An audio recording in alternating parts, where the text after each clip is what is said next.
Welcome to Modern Farm Business Podcast. This podcast is designed to help the farm leader bring their business to the next level. We'll cover everything from leadership and finance to strategy and planning. I'm your host, Dean Hefta. When we talk about business, it's hard not to talk about leadership. We've had many topics and interviews on this podcast that focused on our role as leader and how to increase the impact on leading. But there's an element that is frequently missed if we truly want to understand effective leadership as a whole, and that is the role of the follower. Now, very little gets talked about it as it relates to followership, especially when you compare it to leadership. Let me give you an illustration. I searched for leadership books on Amazon. The results came back right at about 170,000 titles. But when you search for followership, only 170 came up. That's 0.1% as many. That's crazy. The problem is that for organizations to truly have a thriving leadership culture, there has to also be thriving followership. Today, we're digging into this critical but rarely discussed component that is so important to success in organizations. So what is followership? Well, when we note how rarely it gets talked about, the name is part of the problem. It relates to our aspirations and associations. We love the idea of dynamic leadership and dynamic leaders.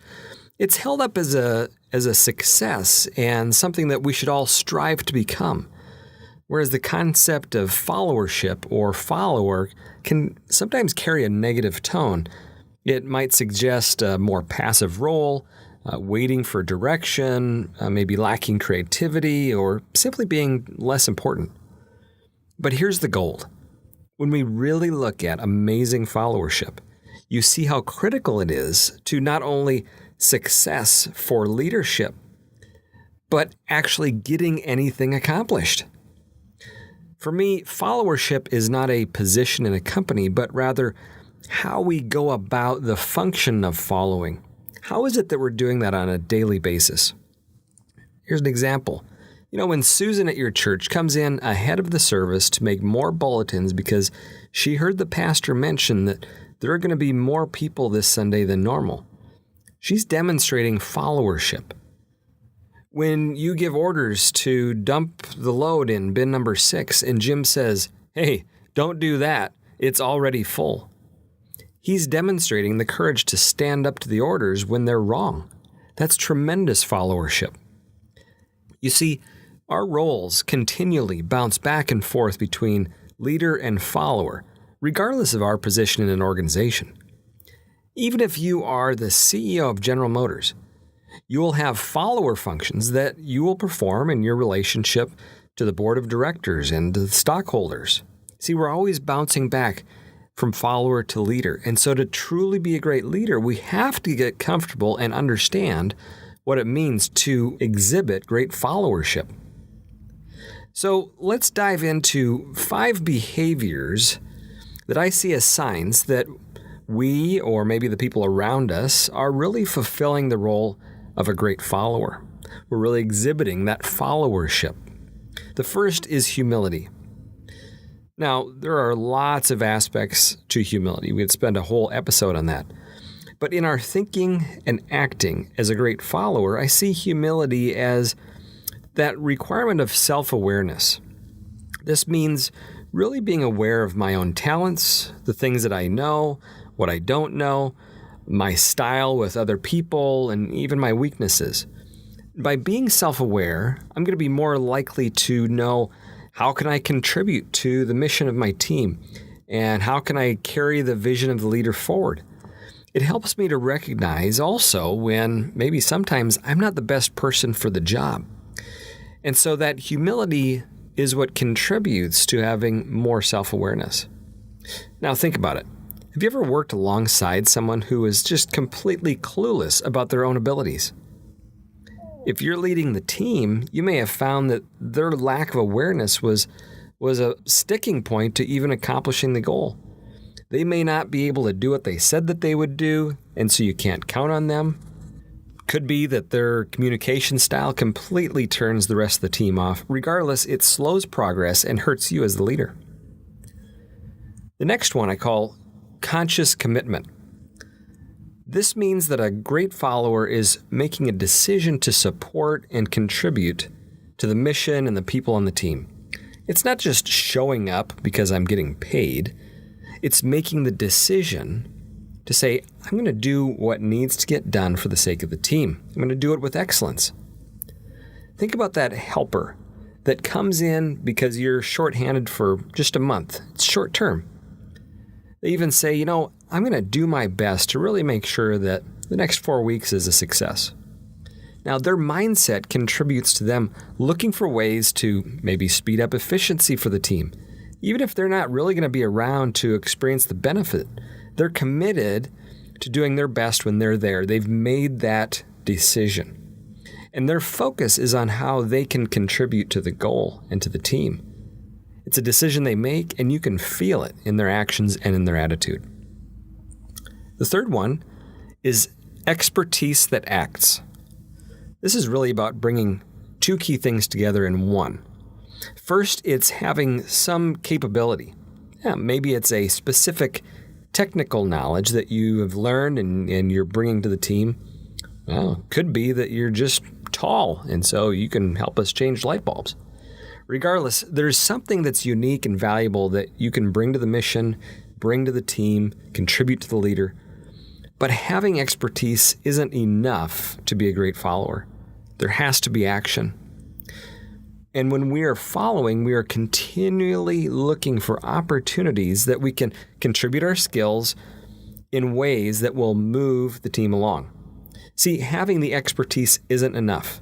It has to get put to work. Another is proactive communication. Great followership puts energy into a couple of key areas: seeking understanding and providing updates. When we're supporting a vision and a leader, it's our responsibility to be very clear in our understanding. That means managing our own assumptions and our perspectives that might get in the way of really understanding what is the expectation? What are we trying to accomplish? I love the phrase, I know what I said, but I don't know what you heard.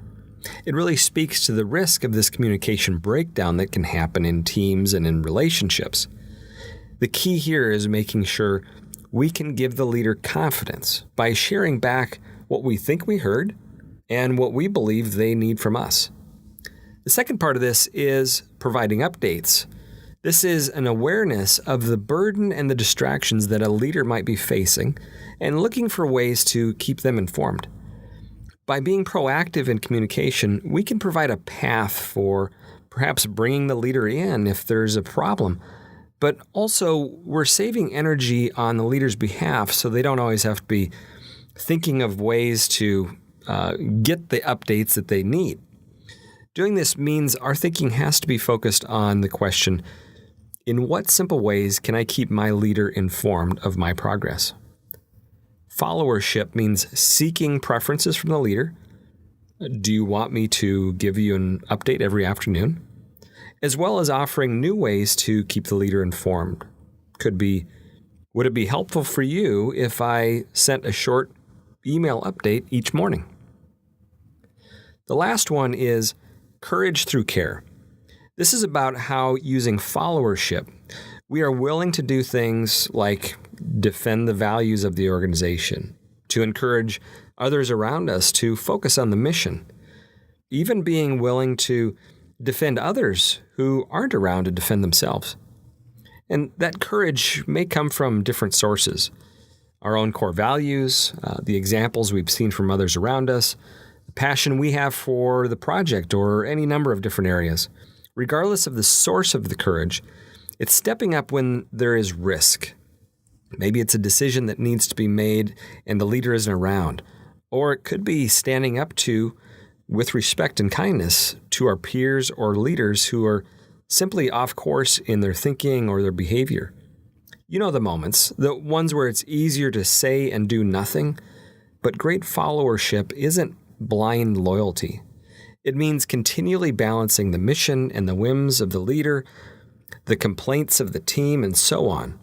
And wisdom informs us when to act and maybe when not to act. Each of these practices needs to exist for followership to really come alive. But the magic is really in the ability to not take any one of them too far. You think about it.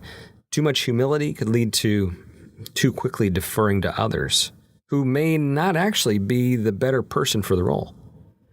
Too much conscious commitment could lead to people becoming rigid and dogmatic, unwilling to try different approaches or change when we get new information.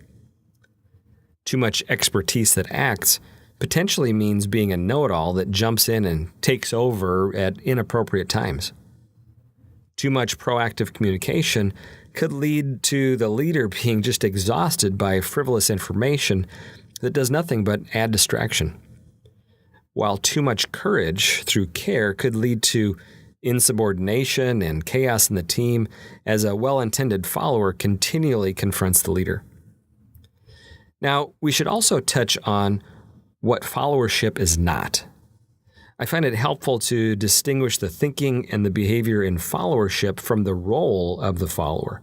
I can be a follower and not exhibit followership. Here are 3 toxic followers that I'd say are very risky to have on your team. The first I call the Lemmings. They rarely act independently. If the group is going left, they go left. They don't really initiate, and they don't have an opinion. If something goes wrong, their response is, "Hey, I was just doing what the boss told me to do." Now, these might be very likable and very amiable, but they require people to constantly think on their behalf and prod them into action. Next are anchors. While Lemmings may be a little slow to initiate, they will go once they're told to go. With anchors, you run into potential passive-aggressive players where they say they're going to do something, but they don't follow through. They may be actively working against you with their comments of, "I don't agree with what the boss said this morning." And they have opinions, but they either use them to throw the leader off in a meeting or they use them to slow the whole team down. These can be really overt in their behavior, or it may come from people that seem very kind, but they end up creating kind of this congenial resistance. They're nice and friendly, but they're slowly undermining the effectiveness of the team and the leader. You can pick the jerks out pretty easily, but it's the nice ones that can be tougher to spot. Finally are the bobbleheads. They're nice and friendly and aren't afraid to take action. Boss says jump, they jump. The issue here that prevents followership from occurring is that they don't really have an opinion. They'll execute blindly without any awareness of the problem. They don't raise their hand if the team is going down the wrong path. They just nod their head in agreement and go along to get along. Not too bad to have on the team, but they simply don't model the followership that we're wanting. Okay, so on my team or my company, how can I foster great followership? 4 ways. First, seek and appreciate the expertise that is on your team. As a leader, you aren't expected to have all the answers, and by involving people in various ways, you're signaling that they can contribute in meaningful ways to the team. Another one, communicate critical information. Healthy companies have information that travels up and travels down and across the organization. By sharing information that's helpful to the team, I'm modeling good communication as well as demonstrating respect that they can be trusted with and use this information. Another is create safe relationships. As the leader, relational safety is a key factor in creating an environment where people are willing to take action. When I act, there is a chance that I'll make a mistake. If something really bad happens when I make a mistake, but nothing bad happens if I really don't do much, then I'm not going to get people in my organization really willing to take risks and demonstrate that followership. And finally, feed your models of followership behavior. Said another way, catch people doing the right thing. Appreciate people for these followership practices. It becomes rewarding for the people that are doing it, and it sets the stage for the rest of the team. So, That was a lot to cover, but it's such a powerful topic. I really believe this follower-leader connection is so important to organizational success. I hope you took a couple of things that can both grow you in your thinking as a leader and in your roles as a great follower. I also have a favor to ask you. If you have a friend that you think would benefit by the topics we cover on this podcast, please send them a text, an email, or tell them that wherever they go to listen to podcasts, to check out Modern Farm Business and subscribe. You can also get show notes and all of our episodes on our website, modernfarmbusiness.com. Also, a big thank you to Water Street Solutions to making this program possible. Water Street Solutions helps farmers with business solutions to manage today's volatile environment. If you want to learn more, check them out at waterstreetconsulting.com or call 866-249-2528. Thanks, and I look forward to seeing you again next week.